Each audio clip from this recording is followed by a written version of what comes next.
In this video, I'm going to break down the basics of a PhD viva. So this is very suitable for an undergraduate student or a master's student who just wants to know the simple stages at the end of the PhD. And this is the final hurdle of a PhD. I've mentioned on the channel before the earlier stages, so doing your PhD proposal, ethical approval, you'll write your studies, you then write up the rest of the PhD, you'll submit that PhD, it gets marked, and then within a few months, you'll have your viva. Each viva is different. It can be an open invitation one. This is where you have friends, family, colleagues in the room. You'll have the panel only version.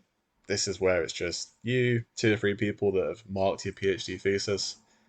And the way it's done can be face to face. And nowadays you can do it online as well. With COVID-19, it's a lot more common to see it done on Teams or Zoom. To break down the PhD viva, well, you'll have to summarize your PhD. This can be a 15-20 minute PowerPoint where you speak about all your studies and why you did them and what you found. You'll have questions then. The length of time for questions can vary. Mine was about an hour and a half, but I know people have had 3 hours of questions from the panel. It will then go to questions from the audience as well, if there is an audience. And then the panel will privately discuss the outcome. So they'll leave the room, and within, say, 15-30 minutes, they come back in.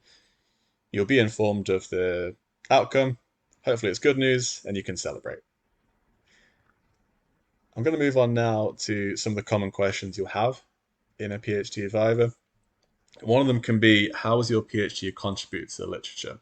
So what is it about your studies that are novel and have contributed to what's already out there? Secondly, you'll have to justify your studies. You'll be asked, well, why did you do it this way? There are so many different ways to approach a PhD. Each study could be looked at by someone on the panel saying, why do you choose that study? And then conversely, as mentioned, there's studies that maybe you didn't do because your topic area is so broad.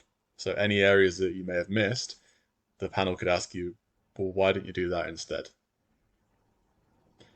Another question could be, how does your work differ from the other stuff that's out there in the literature? So it's really important when you prepare for a viva that you don't just focus on reading your own PhD. You do spend time getting that awareness of what's out there. Now you should have that awareness, but if there's been a bit of a time period between submitting a PhD and waiting for your viva, if you haven't kept up to date in those, say, 6 months in the research, you can trip over yourself. So I did make sure personally, those last 3 or 4 days before the viva, I quickly read through a few recent papers. Limitations, your PhD, like any other PhD, will have limitations. It could be a question about the whole PhD, or it could be certain studies within your PhD. You'll be asked, well, what do you think the main limitation of these studies were? And also, if you were to do the PhD again, what would you do differently? Or if someone was to start a PhD in this topic now, what advice would you give them?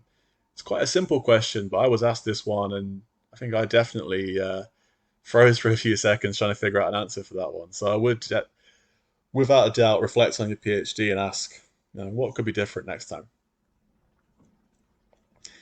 And to summarize a PhD viva, it's not as scary as it sounds. In the early stages of a PhD, it did sound really daunting when I heard of people's experiences, but one thing that put my mind at rest when I was speaking to a colleague not long before my viva was, he said, well, you'll be an expert in your field. You will know more about this topic than anyone else in the room. It's your PhD. You're the one that went through all the process of those studies. You'll know more than anyone else. And also the pass rate is very high. So your supervisor, if they don't think you're ready to go and do a viva, if they have looked at your PhD thesis and there are concerns, they should let you know. It's very, very rare a lecturer, a supervisor won't tell you that.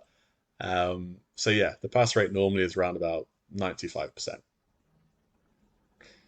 Okay, so that was a very short breakdown aimed at undergraduate and master's students. I will create another video specifically for PhD students who are very close to their viva and be in a bit more detail about it. But if you have any questions at this stage about a viva, you want to know more about the process of them, do let me know at Sports Science Hacks on Instagram and at CJ Thompson 90 on Twitter.